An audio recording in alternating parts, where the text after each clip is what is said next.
It was supposed to be a family trip, a reunion, they said, a chance to reconnect. But by the time I saw the flight details, I knew exactly what they meant. My name is Doris. I'm 74 years old, and for the better part of the last decade, I've lived in the quiet shadows of my family. I babysat when needed, kept quiet at dinners, sent cards nobody opened, and nodded politely when they made plans without me. But this time felt different. It was my daughter-in-law, Lynn, who called me. Her voice was sugary sweet, the kind that leaves a strange aftertaste. Hi, Mom. We're planning a family getaway, kind of a reunion/vacation. The kids have been begging for a break, and we thought it would be lovely to have you join us. I paused. It had been years since I was included in anything that didn't involve watching their dog or dropping off casseroles. That sounds lovely, I replied cautiously. Oh, good. We already booked the flights. All you have to do is pack. We'll send you everything you need. No stress at all. Just be ready on Friday. I should have known then. But a part of me, some naive sliver still hoping to be wanted, felt warm. Maybe they were finally trying. Maybe I'd be part of something again. A memory, a photo album, anything. That night, I got an email titled Itinerary Family Reunion from a travel agency I'd never heard of. I clicked it, expecting a flight with my son and his family, maybe even seats together. Instead, what I saw stopped me cold. Departure. 4:45 a.m. Layover 1, Houston, 3.5 hours. Layover 2, Denver, 2 hours. Layover 3, San Francisco, overnight arrival. Final destination next morning, 9:30 a.m. 3 layovers, overnight travel, and all this for a 4-day trip. I scrolled down further. Basic economy. No bags, no meal, no cancellation or changes. It didn't sit right. I checked the other email Lynn had forwarded, which included the address of the hotel and a list of the family's confirmed check-ins, her, my son Brian, the kids, and even Lynn's mother, their flight, direct, mid-morning, premium economy. For a moment I just sat there staring at the screen, trying to swallow the lump in my throat. Surely it was a mistake, a mix-up. Maybe they couldn't book me on the same flight. But I knew better. This wasn't an oversight. It was strategic. They were sending me ahead, separate, exhausted, and invisible.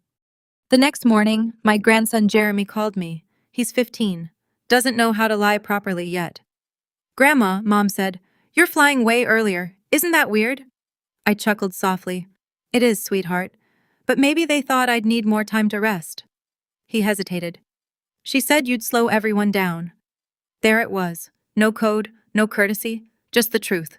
Straight from a teenager's tongue. I didn't respond, just thanked him, hung up the phone and stared at the wall. My hands were shaking. But not from sadness, from clarity. This wasn't just a flight, it was an exile with a boarding pass. And they thought I wouldn't notice. Oh, but I did. By the next afternoon, I had pulled out my small maroon suitcase and laid it open on the bed, half packed, half stalled.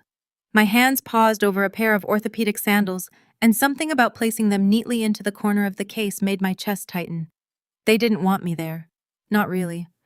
I wasn't invited to be part of the fun or the memories. I was booked separately, early, and out of sight, like luggage they didn't want to carry. Still, I told myself, maybe there was some logical reason. Maybe it was cheaper. Maybe the flight sold out.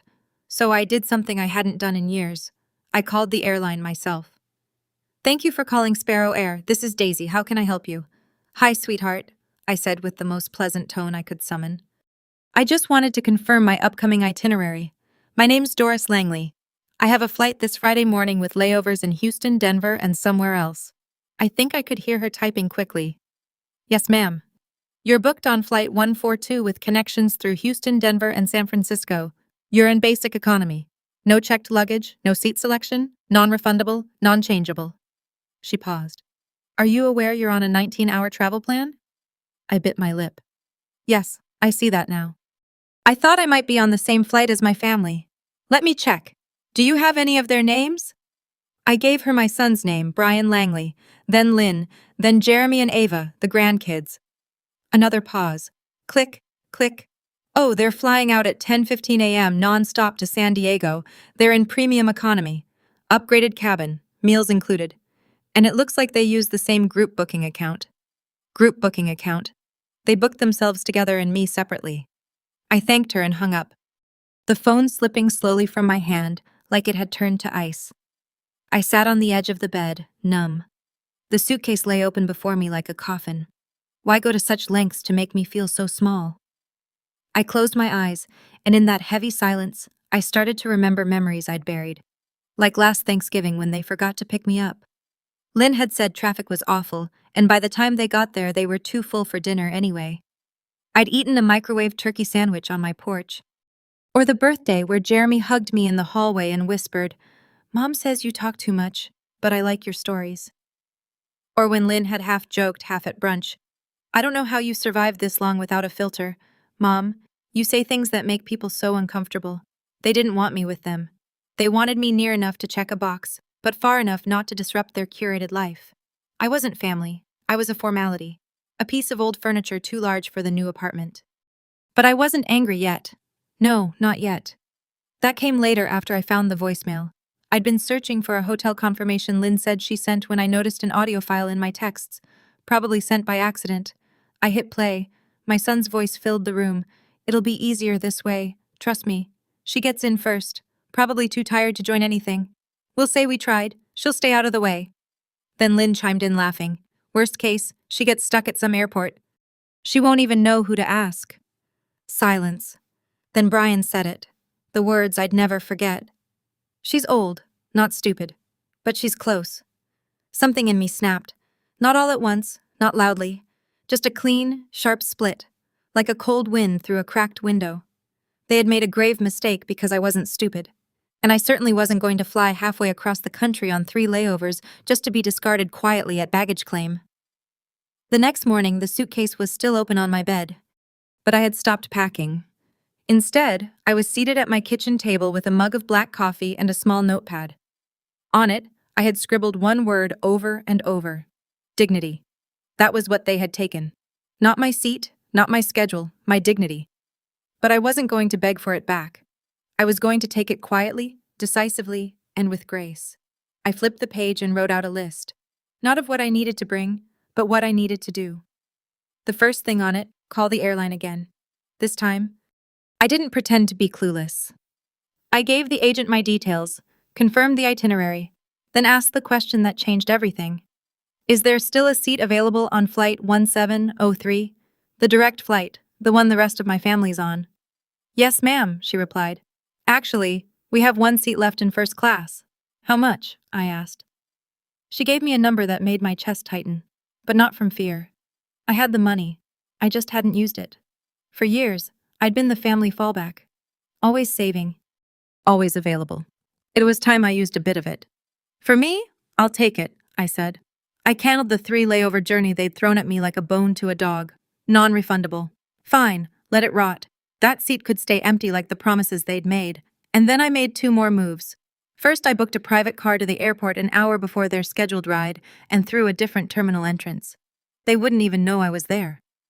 Second, I logged into the old joint credit card account my son had begged me to co-sign years ago back when they were struggling.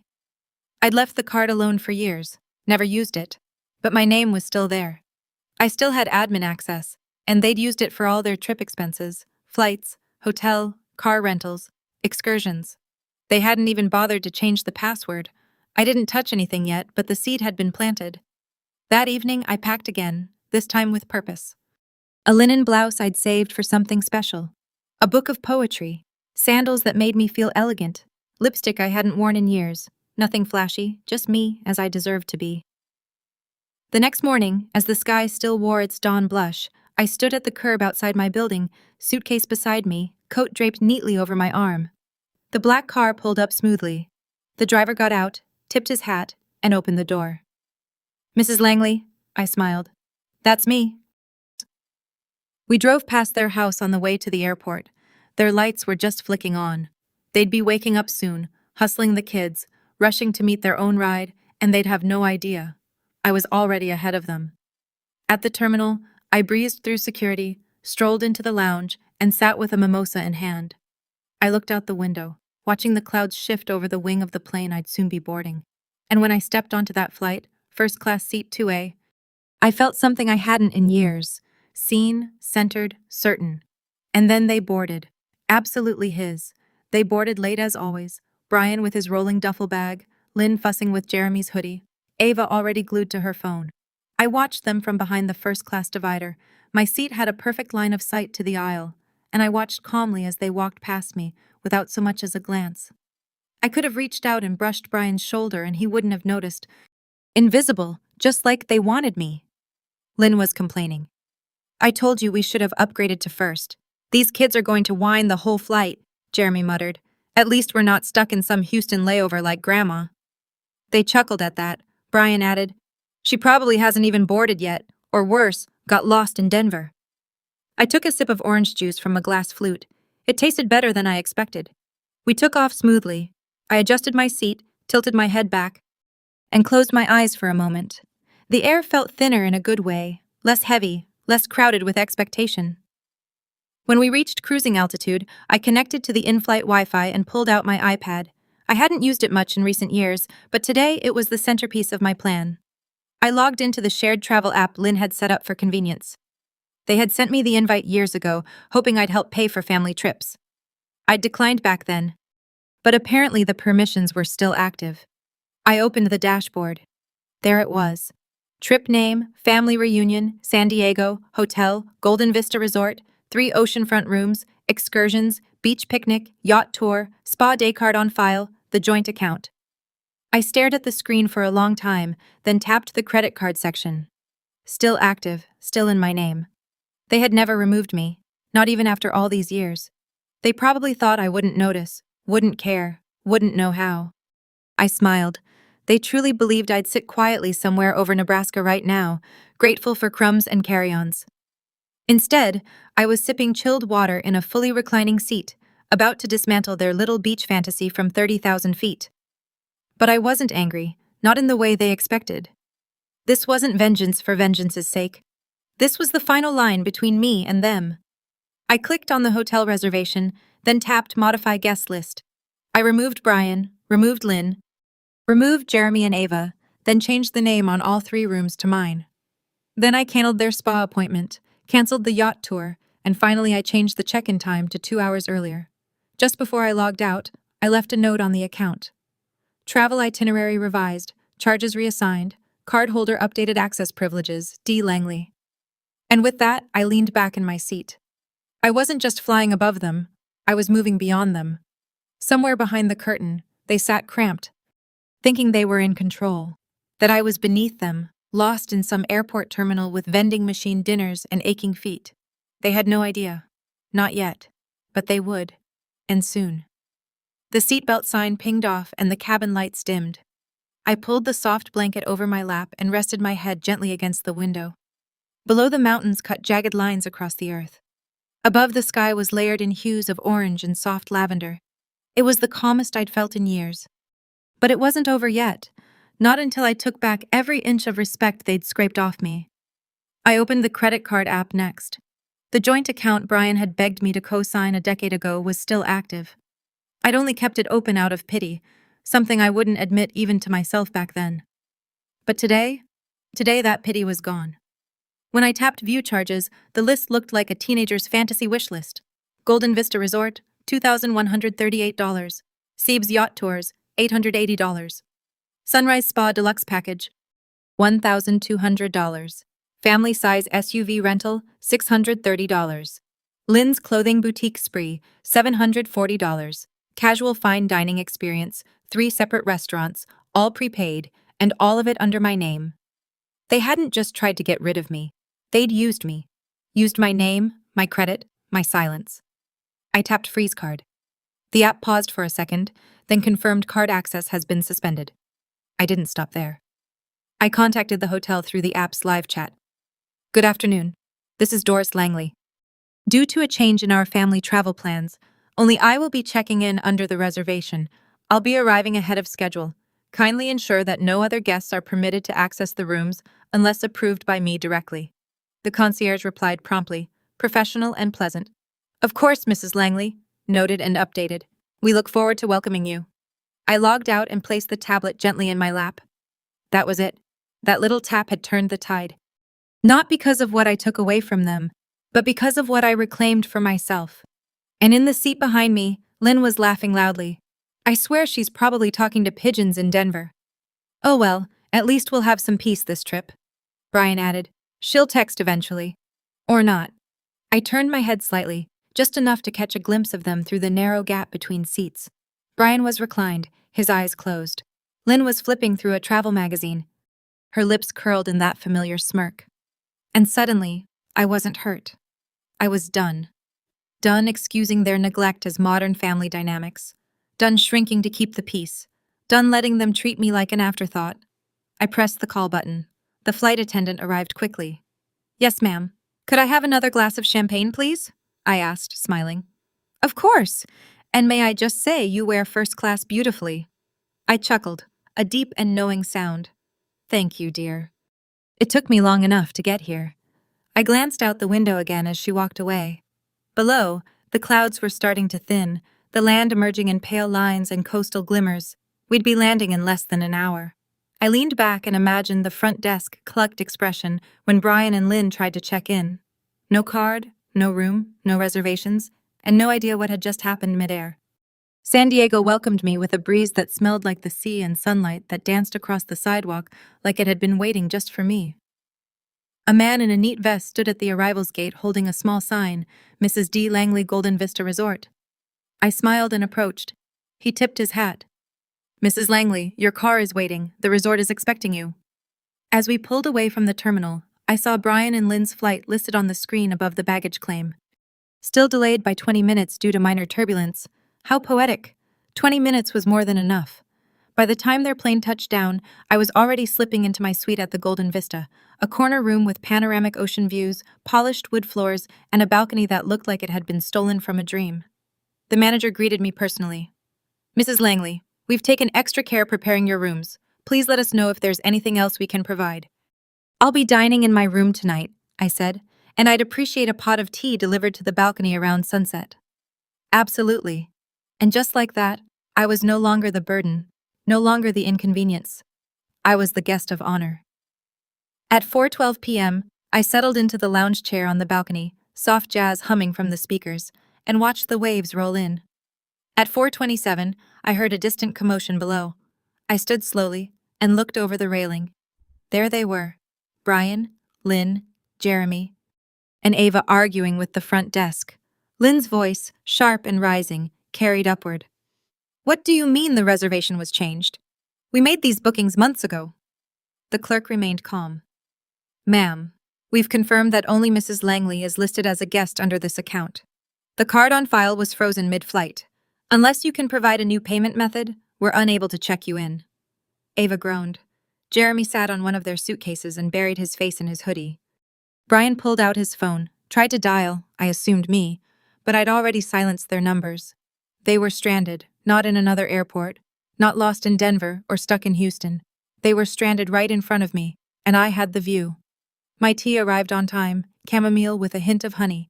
I lifted the delicate porcelain cup to my lips and smiled as I watched Lynn pace and flail her arms at the front desk manager like a wind-up doll wound too tight. Down below, Brian looked up. His eyes scanned the hotel. I could tell he was trying to spot me. For a second, I wondered if I should step back into the room, hide the moment, but I didn't. I stood still, holding my tea with both hands, gaze steady and unblinking.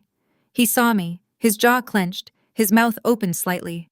Lynn turned to follow his gaze, her face palled, and I raised my cup gently in a toast, a silent one, to all the years they pretended I was invisible. To all the holidays I spent in silence.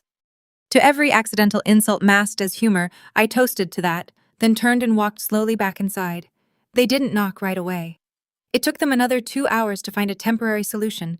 A dusty roadside motel 6 miles away, with no ocean view, no working AC, and no memory foam, anything. The front desk staff offered them bottled water and a sympathetic shrug. By then, I had already finished dinner, grilled salmon, roasted vegetables, and a slice of lemon tart I hadn't planned to eat, but did slowly and deliberately. At 9:15 p.m., the knock came. 3 hard taps on the polished door. No hesitation, no grace. I let it sit, let them stew on the other side, imagining me packing or panicking or ashamed. Then I opened the door. Lynn stood there, arms crossed, nostrils flared. Brian behind her, red-faced and rigid. Ava and Jeremy lingered near the elevator, whispering. Mom, Brian said, voice tight, What the hell is going on? Hi, Brian, I said softly. Lynn. They pushed their way in like it was still their house and not my suite. Lynn marched toward the balcony, arms waving. You canceled everything. You used the travel app, didn't you? You froze the card. Yes, I said calmly. I did. Brian's voice cracked with frustration. Why would you do that to your own family? I turned slowly to face them, my hands resting lightly on the back of a velvet chair. You didn't invite me here as family, I said. You sent me ahead like a package you didn't want to carry. You laughed about it. You made jokes about me getting lost. You used my name, my credit, my kindness. Brian opened his mouth, but I raised a hand. I heard the voicemail.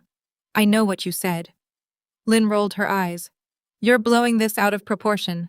I was supposed to take a 19-hour journey through 3 airports while you all flew comfortably and arrived refreshed. You knew I'd be exhausted. You planned for it. You hoped I'd opt out last minute or collapse in transit. Brian looked down. He didn't deny it. Why didn't you just talk to us? He muttered. I stepped closer, not angry, just clear. Because talking hasn't worked in years, Brian. When I speak, you all hear noise. When I show up, you all see a delay. But when you needed a cosigner, a babysitter, a holiday chef, you saw me then. Lynn's lips twitched. She wasn't used to not having the last word. I didn't ruin your trip, I added. You did that yourselves. I simply stopped funding it. Brian took a deep breath. So what now? You enjoy your motel, I said. Check out the local diner. Take a long walk. Reflect. Lynn huffed. You're unbelievable.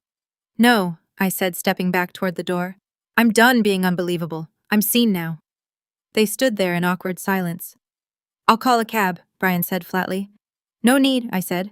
I already requested one for you. It'll be downstairs in 2 minutes. He looked up, confused. I'm not cruel, I said. Just finished? They left without another word. As the door clicked shut, I let out a breath I didn't realize I'd been holding for decades. I returned to the balcony. The sea was still speaking in gentle rhythms, and the air tasted like freedom. And for the first time in my life, I didn't feel like a passenger. I felt like the pilot,